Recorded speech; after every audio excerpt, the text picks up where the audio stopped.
If you are looking for a sub to go with your Sonos system, Sonos makes a sub which is currently in Gen 3. This is the Gen 2 that I have in my hand, a very hefty one. It is quite slim, but it still takes up space nonetheless, and it's quite heavy. So Sonos makes a Sonos Sub Mini today, and this was launched I think last year, and with that you now have two choices and not much else. So it's either the small one or the huge one that you have, which is heavy. This is just over 6 kilograms, and I believe it comes in at 14 pounds. So the sub is decent. Well, this is punchy and weighty, and if you have a pair of them, one of which is at least a sub Gen 3, you are going to be able to pair them up in dual sub format. The same cannot be said for the Sub Mini. You can only use one sub. But in today's video, I have paired the Sonos Amp with the Sonos Sub Mini as well as a SVS 3000 Micro for a dual sub setup. How does that sound? How does that work? Stay tuned. Well, the Sub Mini is actually a very good alternative to people who are pressed for space and cannot afford the space or the budget for the Sub Gen 3. The Sub Mini is a sealed subwoofer as opposed to the ported design on the Sonos Sub Gen 3 and the previous sub generation. And the two couldn't look more different. Everywhere else you can use the bigger sub, you can use the Sub Mini as well, except in a dual sub format, which will require one of them be a Sub Gen 3. And the Sub Mini cannot be paired to any other sub, not even another Sub Mini of the same size. Now, if you're going to be listening to music, the Sub Mini is suitable being a sealed design.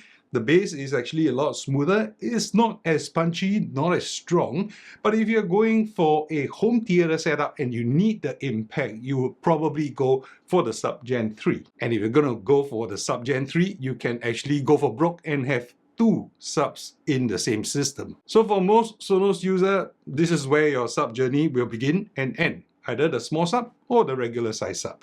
But today we have a Sonos Amp here, and the Sonos Amp enables one thing, which is the support for third-party subwoofers. So in order to use two subs like what I have configured right here, you do need a Sonos Amp. That is the prerequisite. So the Sonos Amp allows for better sub options in two counts, right? In terms of the choice of the sub itself, because with the sub output on the Sonos Amp, you can technically use any subwoofer you want, not necessarily confining yourself to the offerings that Sonos makes.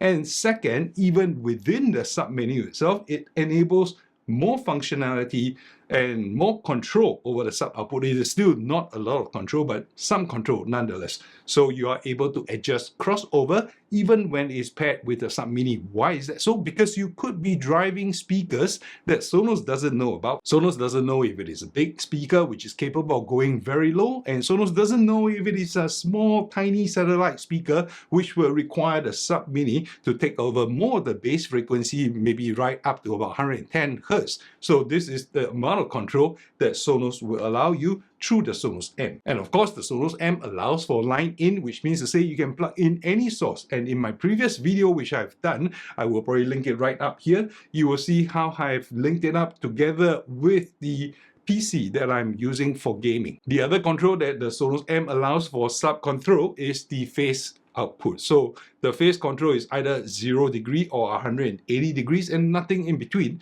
So it is not the best control, but it is still there nonetheless, even though it is a flip or a 180 degree phase control. So better subwoofers and more refined and more adjustable subwoofers will allow you phase control variably between 0 and 180 degrees, depending on your room condition. But that is another science altogether. So TruePlay actually still works for the amp if you have the Sonos in-ceiling speaker, which is what I'm pairing this Sonos Amp with.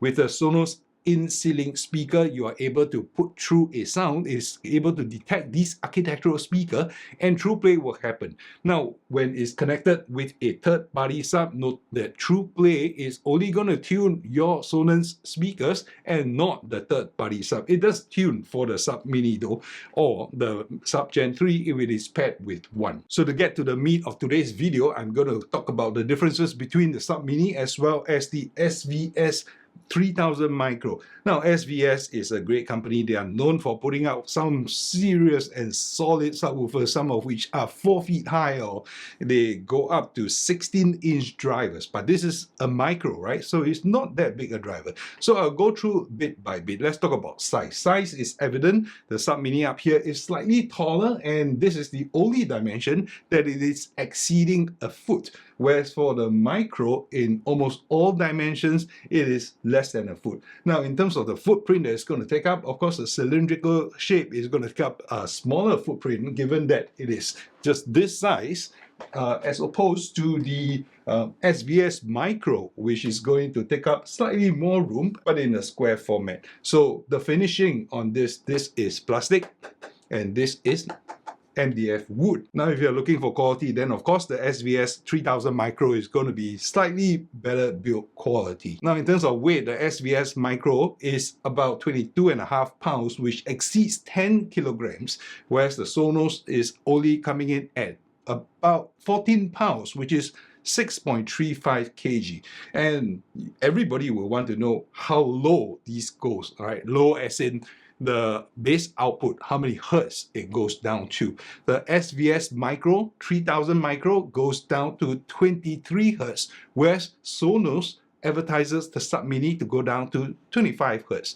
So this is enabled by two 6-inch drivers within the housing. This is where the drivers are placed. They are placed inside the subwoofer facing each other, whereas this has two drivers, two active drivers, and one is facing this side and the other one is facing the other side. So they are also opposing direction, except that these fires towards each other and these fires away from each other. I don't know what power rating that the Sonos is rated for because they don't publish it, so we don't know the power rating of the amps driving the Sub Mini. I would guess it is somewhere about 200 watts at the wall socket, because I've done a Sub Gen 3 power draw which clocks in at about 300 watts or so, whereas the SVS 3000 Micro advertises a 800 watt amplifier to drive the subwoofer. So in terms of power, the SVS 3000 Micro is definitely going to come across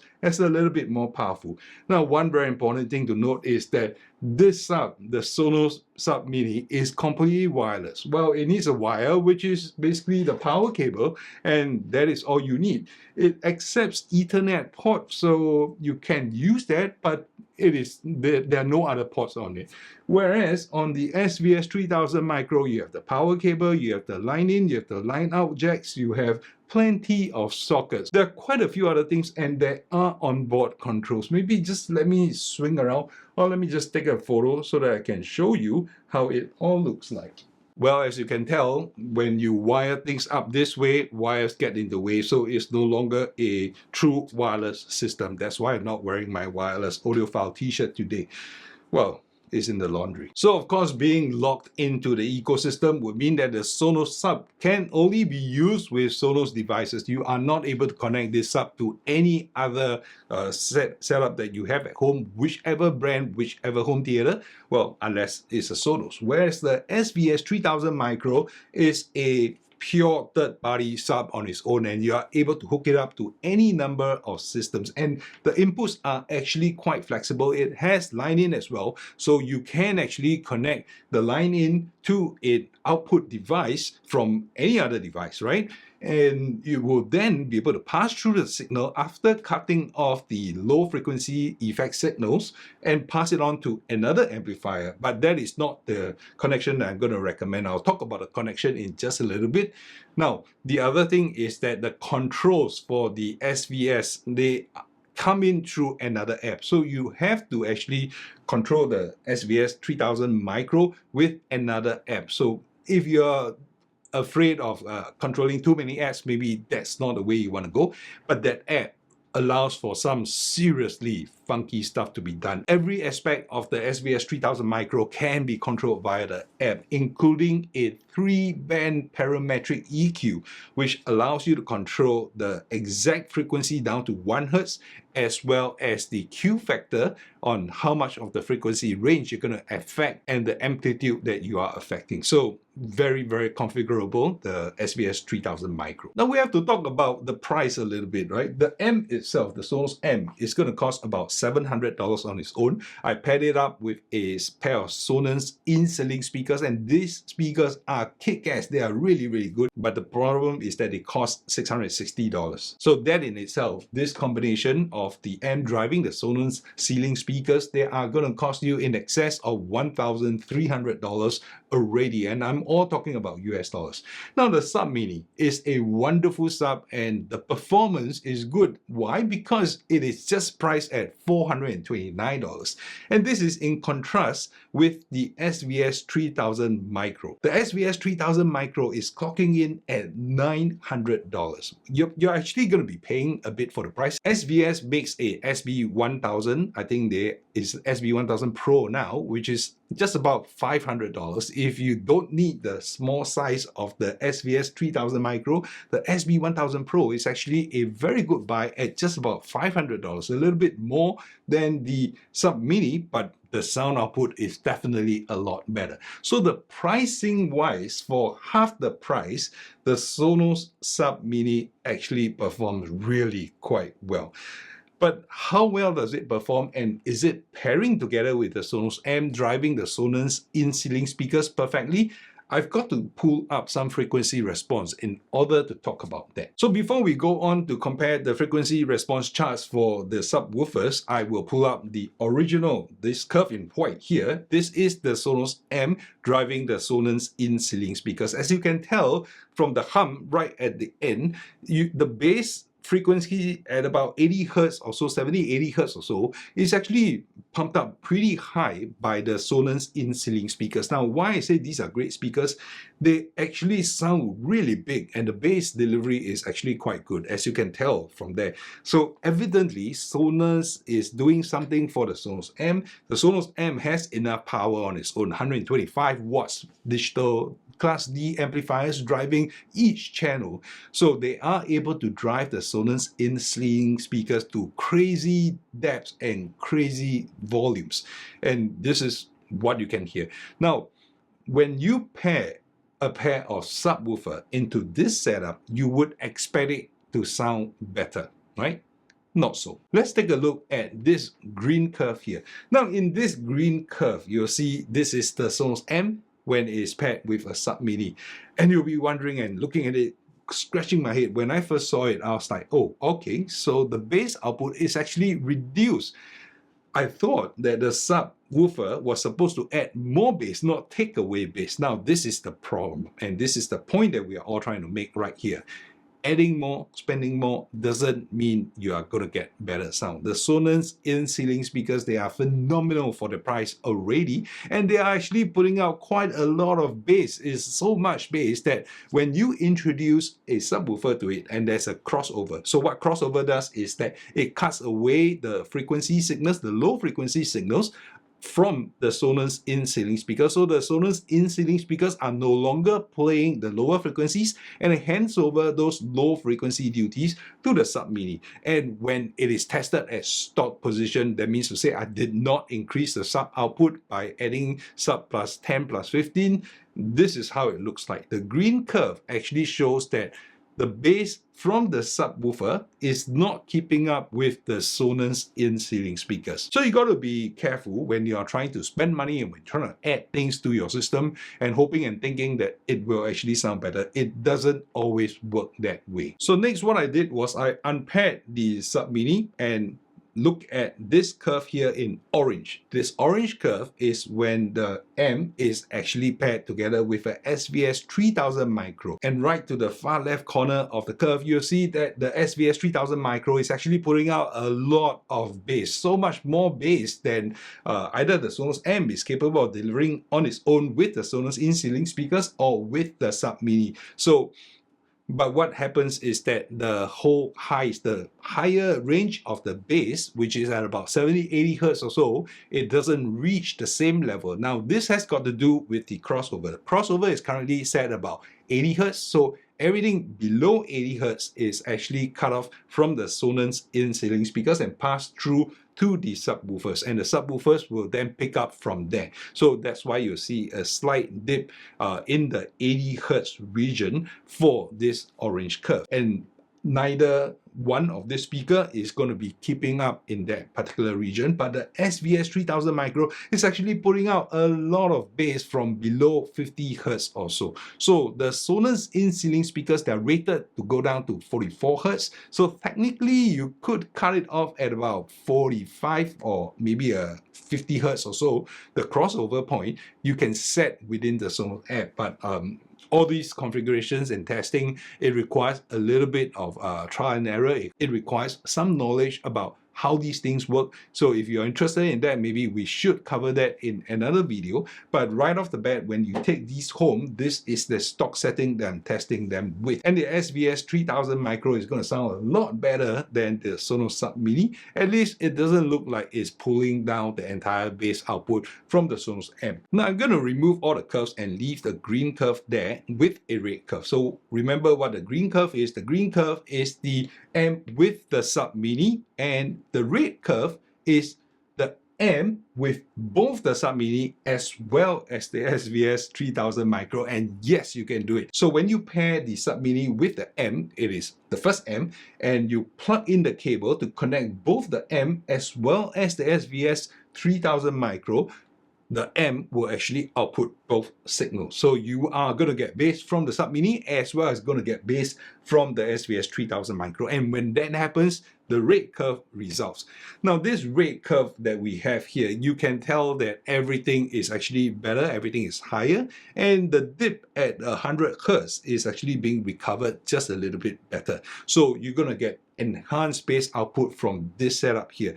Now I've actually listened to this setup and it covers the bass quite a little bit, but I'm still undecided about how well it sounds because of the dip at about 100 Hz. So what I went about doing was I made some changes to the curve. So let me remove the green curve and put in a purple curve. So the red curve is stock setting with both setup. The purple curve is the Sonos Amp with a few adjustments, as well as the SVS subwoofer getting a few adjustments. So the amp's crossover for the sub has been pushed up to 110 Hz, and I have used the parametric EQ of the SVS to tune this whole system. So what did I do? So for parametric EQ, I actually boosted up the 100 Hz response because maybe the room is sucking the 100 Hz. But you know, I'm not actually setting this up. I'm just lazily putting them around the house to do the testing. So you won't be able to get a best setting out of this as of yet. But I think with the purple curve, having done the parametric EQ a little bit,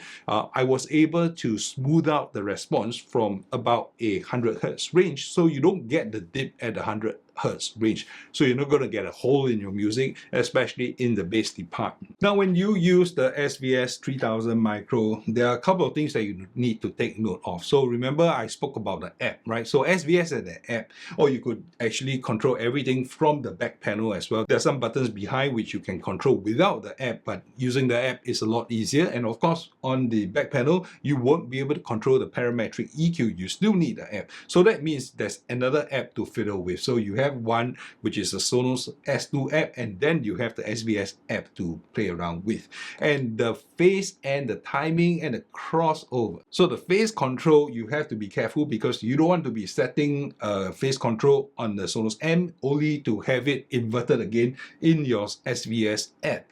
There's also the crossover. So the crossover, you either set it in the Sonos Amp, or you set it for the SVS 3000 micro using the SVS app. But you got to be careful not to mix the two together. Now you also have to take note that there are again two levels control, because the Sonos has a sub output level control from -15 to +15, and the SVS has another set of control. So you don't want to be pushing both of them up unnecessarily, and at the same time, if you need a little bit more bass, you would want to increase a little bit from the Sonos side, and you want to increase a little bit from the SVS side, so that you are not going to reach the limits for either of these products. Now, when it comes to the connection, do note that you want to connect the sub output from the amp to the SVS micro, not the other way around. The SVS 3000 micro has a set of inputs left and right and a set of outputs left and right. So technically you could connect any source device to the SVS 3000 micro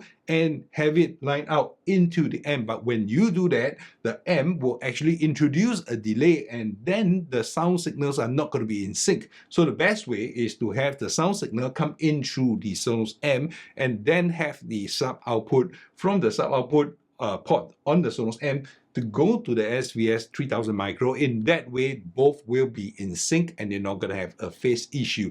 Now, the whole processing time, the minimum lowest latency is 75 milliseconds, which is a lot for sound, right? So you do want to make sure that your connection is in the correct order. Now, all said and done, like I said, I didn't extract the best performance out of the SVS 3000 micro just by plugging it in. You do need to configure, you do need a little bit of understanding of how the parametric EQ works, right? If there's some frequency that is deficient in your room, in your particular setup, when it's paired to your speakers, you want to compensate for that using the parametric EQ. The SVS is a pain to set up. It is not simple and it doesn't sound great out of the box. But that said, because of the amp driving the Sonos in-ceiling speakers, it gave a lot better output than when it's paired with the Sub Mini. The Sub Mini is nice, is really capable. If you want a fuss-free experience, you should go for the Sub Mini. But do note that when you introduce this without setting the crossover properly, you're definitely going to hear a little bit less bass than if you were just driving the Sonos in-ceiling speakers, which is a strange thing. So now I've talked about this too, I want to say who are the people who will be choosing the Sub Mini. Now, if you want less trouble, go for the Sub Mini. If you want to pay less than half the price to get some more bass, go for the Sub Mini. But do note, you still need to tune a little bit depending on the system that you have. If you have really small satellite speakers, then the Sub Mini is going to help a lot. If you already have good speakers that you're pairing with the Sonos Amp, then maybe adding the Sub Mini is not going to help a lot. Maybe you want to think about adding the bigger Sub Gen 3 instead. If you want wireless, you should also go for the Sub Mini because there are no input cables on the Sub Mini to talk about. So everything is a lot cleaner. All you need is one cable, one power cable. And the Sub Mini can be redeployed to any Sonos system that you have. And the same cannot be said for the SVS Micro. So who are the people who will want the SVS Micro? Now, the SVS 3000 Micro is gloss finish. It is beautiful. Now, and it comes in black and white. I got the white version because I think the black wasn't available, but I do like white. White is not so bad. It is really a cute, nice looking subwoofer. Most subwoofers of serious brands, they are actually coming in quite large.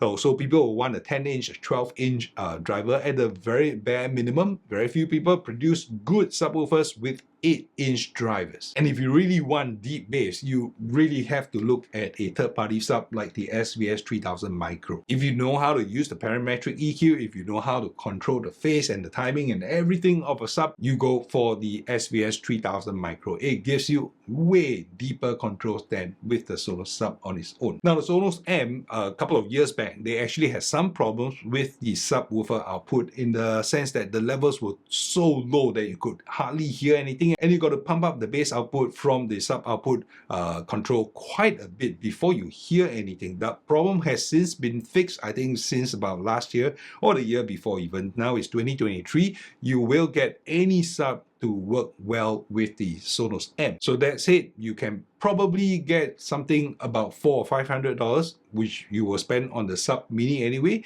that will perform actually better than the Sub Mini. But you cannot argue with the Sub Mini's design simplicity and integration with the Sonos system. So there you go. The only way that you can use a third-party sub with any Sonos device is through the Sonos Amp. Now, it is also possible to have the Sonos Amp pair up with another Sonos speakers so that it is actually playing, say, for example, music, the stereo music through a pair of Sonos 5s, and have this only put out sound. That means you don't connect the speakers at all, but you're just only putting out sound output from the subwoofer to drive this. But that whole combination is going to cost you quite a bit, and you might as well, and you're probably better off buying a Sub Mini or Sub Gen 3 in the first place. Okay, so that's all I have for today's video. And if you are using a Sonos Amp and having problems with the lip sync issue, check out maybe this video right here where I talk about how to overcome the problem with lip sync.